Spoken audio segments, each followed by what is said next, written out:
Hello friends, आपका मेरे YouTube channel पर स्वागत है। आज मैं नल और दमयंती की प्रेम कहानी लेकर आई हूँ। निषद देश में वीरसेन के पुत्र नल एक राजा थे। वे बड़े गुणवान, रूपवान और जितेंद्रिय राजा थे। राजा वेदों को जानने वाले और ब्राह्मण भक्त थे। वे अस्त्र शस्त्र में निपुण थे। उन्हें जुआ खेलने का शौक तो था, लेकिन कुछ कुछ था। वहीं दूसरी तरफ विदर्भ देश में एक भीम नाम के राजा थे। वे नल के समान ही सर्वगुण संपन्न थे। उन्होंने दमन ऋषि को प्रसन्न कर उनसे 4 संतान के लिए वरदान मांगे, 3 पुत्र और 1 पुत्री। उनकी पुत्री का नाम दमयंती था। दमयंती लक्ष्मी के समान रूपवती थी। उसके नेत्र विशाल थे और देवताओं यक्षों में भी वैसी सुंदर कन्या देखने को नहीं मिलती थी। उन दिनों जो भी विदर्भ देश से निषद देश आते तो राजा नल के सामने दमयंती के रूप और गुणों का बखान करते नहीं थकते हैं। और इधर राजा नल के रूप, गुण, पवित्र चरित्र का बखान दमयंती के सामने करते थे। सब बातें सुन सुनकर दोनों के हृदय में अनुराग जाग उठा। एक दिन राजा नल ने अपने महल के उद्यान में कुछ हंसों को देखा। फिर एक हंस को पकड़ लिया। हंस ने राजा नल से कहा, मुझे छोड़ दो। हम लोग दमयंती के पास जाकर आपके गुणों का ऐसा वर्णन करेंगे कि वह आपको अवश्य ही वर लेगी। नल ने हंस को छोड़ दिया। दमयंती अपने पास हंसों को देखकर प्रसन्न हुई और उन्हें पकड़ने लगी। वह जिस भी हंस को पकड़ती वह ही बोल उठता, अरे दमयंती, निषद देश में एक नल नाम के राजा हैं। वह अश्विन कुमार के समान सुंदर हैं। वह मानो मूर्तिमान कामदेव हैं। यदि तुम उनकी पत्नी बन जाओ तो तुम्हारा जन्म सफल हो जाएगा।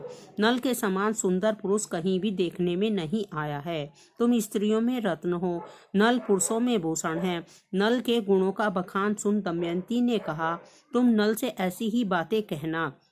फिर हंस ने राजा नल से दमयंती का वह संदेश सुना दिया। फिर तो दोनों एक दूसरे से प्रेम करने लगे। दमयंती दिन रात नल के ख्यालों में खोई रही, जिससे उसका शरीर धूमिल और दुर्बल हो गया। उसकी सखियों ने उनके पिता के कहा, आपकी पुत्री अस्वस्थ हो गई है।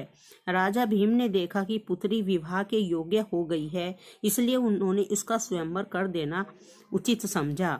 सब जगह राजाओं को निमंत्रण भेजे गए। सब राजा सज धज कर विदर्भ देश पहुंचने लगे। राजा भीम ने सबका स्वागत किया। राजा नल का चित्र तो पहले ही दमयंती पर आसक्त हो चुका था, तो राजा नल भी दमयंती के स्वयंवर में जाने लगे। सब देवता राजा नल की सुंदरता को देखकर अचंभित हो गए। उन्होंने नल को पहचान लिया कि ये नल हैं। देवताओं ने कहा, राजेंद्र नल, आप बड़े सत्यव्रती हैं। आप हम लोगों की सहायता के लिए दूत बन जाइए। राजा नल ने कहा, ठीक है, मुझे दूत बनकर आप क्या करवाना चाहते हैं? इंद्र ने कहा, हम लोग देवता हैं। हम दमयंती के यहाँ आए हैं। वहाँ दूत बनकर जाओ और दमयंती से कहो, हम शादी करना चाहते हैं। हमसे किसी को अपना पति बना ले। मुझे वहाँ दूत बनकर भेजना उचित नहीं है। राजा नल ने कहा, जिसकी इच्छा किसी स्त्री को पत्नी रूप में पाने की हो चुकी हो, वह भला उसे कैसे छोड़ सकता है? उसके पास जाकर ऐसी बात कैसे कह सकता है? मुझे क्षमा करें। देवताओं ने कहा, नल, तुम प्रतिज्ञा कर चुके हो। नल ने कहा, वहाँ कड़ा पहरा रहता है। इंद्र की आज्ञा से नल ने महल में बेरोक टोक प्रवेश करके दमयंती को देखा। दमयंती और सखिया भी राजा नल को देखकर अवाक रह गई। दमयंती राजा नल को देखकर मुग्ध हो गई। दमयंती ने राजा नल से कहा, तुम कौन हो? यहाँ कैसे आए? तुम्हें द्वारपालों ने नहीं देखा। मेरे पिता तुम्हें कड़ा दंड देंगे। नल ने कहा, मैं नल हूँ, लोकपालों का दूत बनकर आया हूँ। उन्हें पति के रूप में स्वीकार करो। अब तुम्हारी जैसी इच्छा है वो करो। दमयंती ने देवताओं को नमस्कार किया और नल से कहा, जिस दिन मैंने हंसों की बात सुनी उसी दिन से मैं आपके लिए व्याकुल हूँ।